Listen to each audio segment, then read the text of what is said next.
Good morning, and what a beautiful, blessed day it is today. My goodness. Sun is shining. Weather is sweet, right?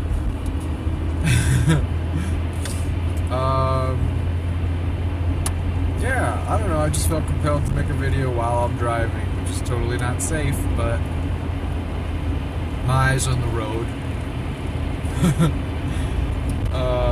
Yeah, no, I was actually inspired by the dude Fort Nikita Bullion, because he's still going strong, making videos and all that, and it's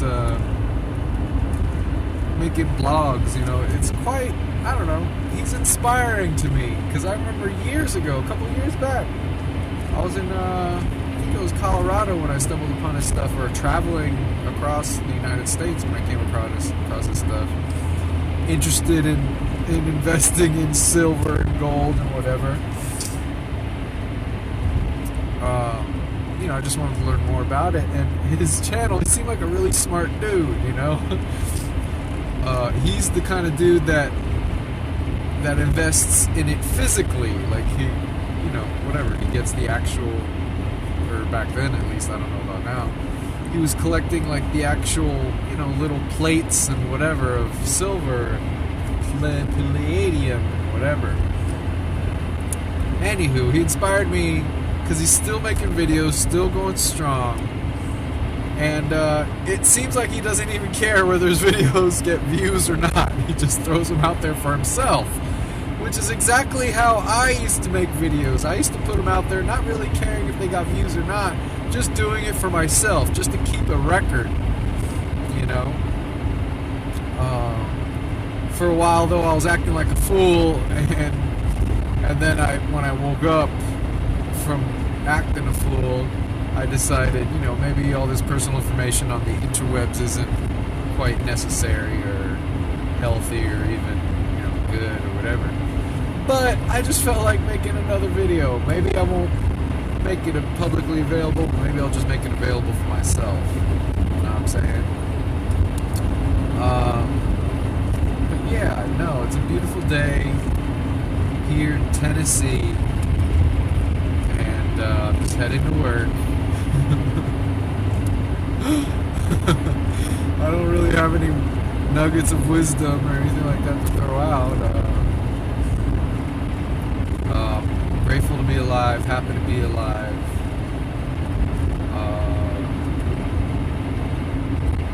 Man, yeah, I don't know what to say.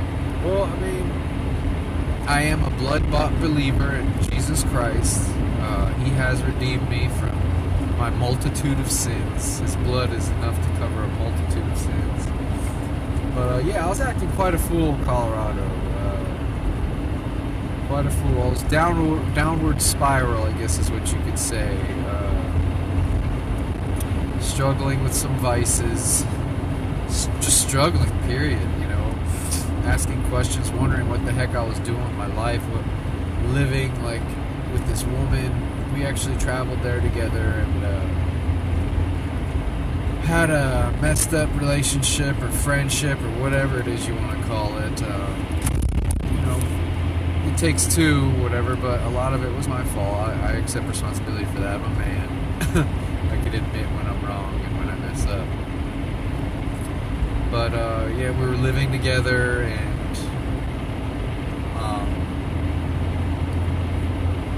we weren't really dating, you know what I mean? Like, we were together, and we loved each other like family, but at the same time, like, we were barely friends, you know what I mean? Does that make sense? We wouldn't talk about deep stuff or important things that we needed to talk about ever. She didn't really show any interest in that. Like, that was the thing. Once it was too late, I started trying to be deeper with her, you know, connect deeper with her and whatever, but she just wanted nothing to do with it. And to be absolutely honest, she wanted nothing to do with it from the moment I told her, you know,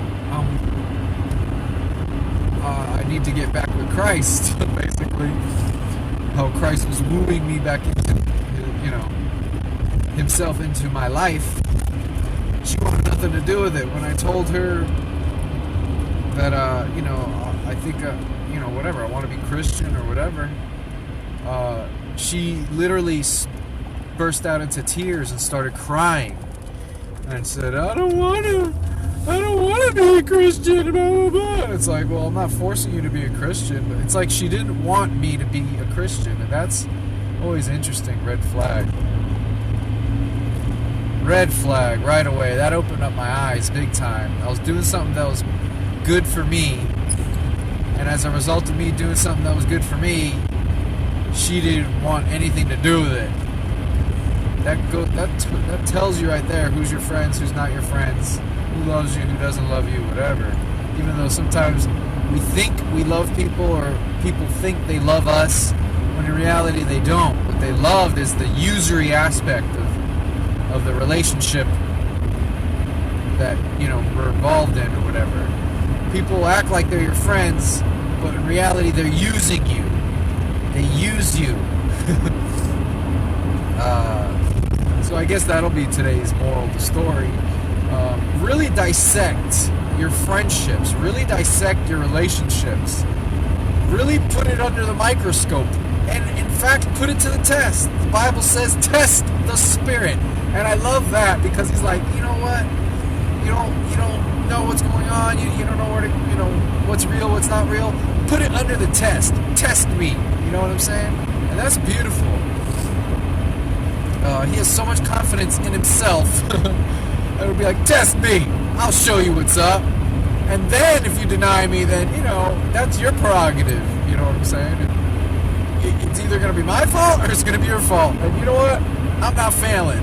I feel like that's God's attitude, because every single time I put God to the test, he does show up.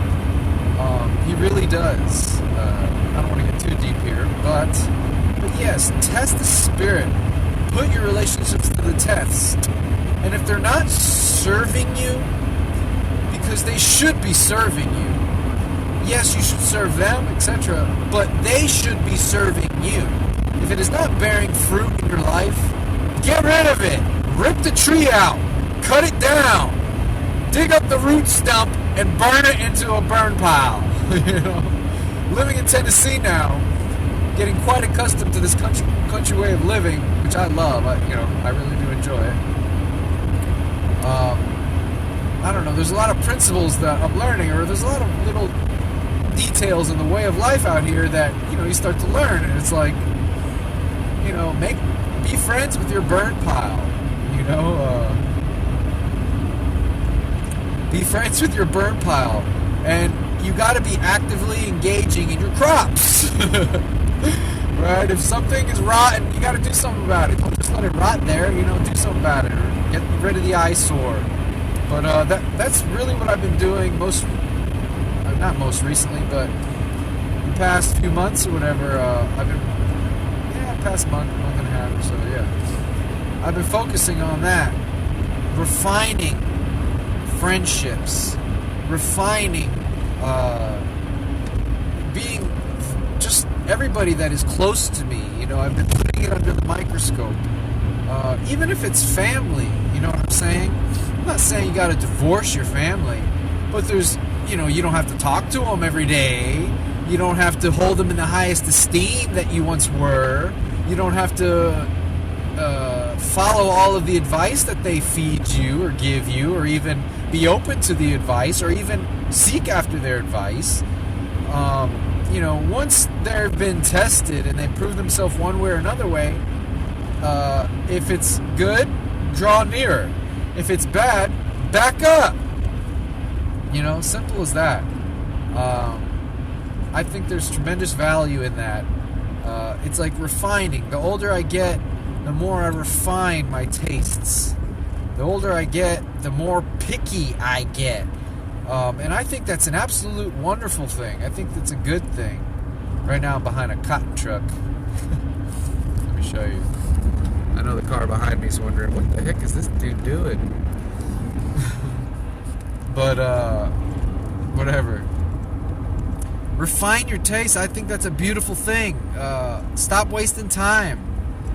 Get to the nitty-gritty. I forget what movie that was from. The nitty-gritty.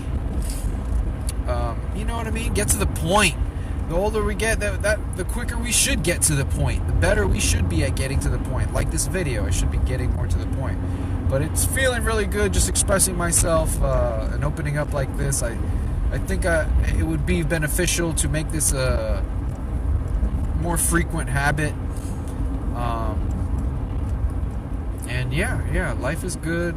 I'm good. Oh, as a result of cutting people out of your life, though, you might notice that you spend more time alone. You might find yourself all alone.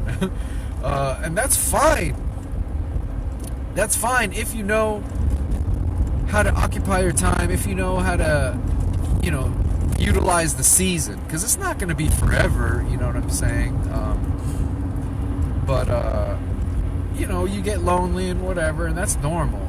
There's an adjustment period, but then there comes a point to where you're just kind of like, you accept what's going on and you accept where you're at. You accept what you've built, you know what I mean? And you've made your bed, now sleep in it, absolutely. But it doesn't mean you can't make your bed more comfy as time goes on. It doesn't mean you can't add more assets into your life. You add more good quality people into your life that are going to be giving you good advice when you ask for it, that are going to care about you, who you are as an individual, who you are in your heart. All these things are tremendously valuable when seeking a friend or a relationship or whatever. Yes, another thing too, here we go, it's a long video. Another thing too, don't just look for people that you have stuff in common with. That's important to find like-minded individuals, absolutely. However, it's also important and valuable to find people that you can disagree with, that will still be friendly, still accept you for who you are, and still, you know what I'm saying? Still love you. There's nothing wrong with loving someone and disagreeing with them. There's going to be many, many, many people in life that you disagree with. And it doesn't mean you should just throw them away just because you disagree with them. Now, if it's on something important and critical that is a deal breaker, then yeah, obviously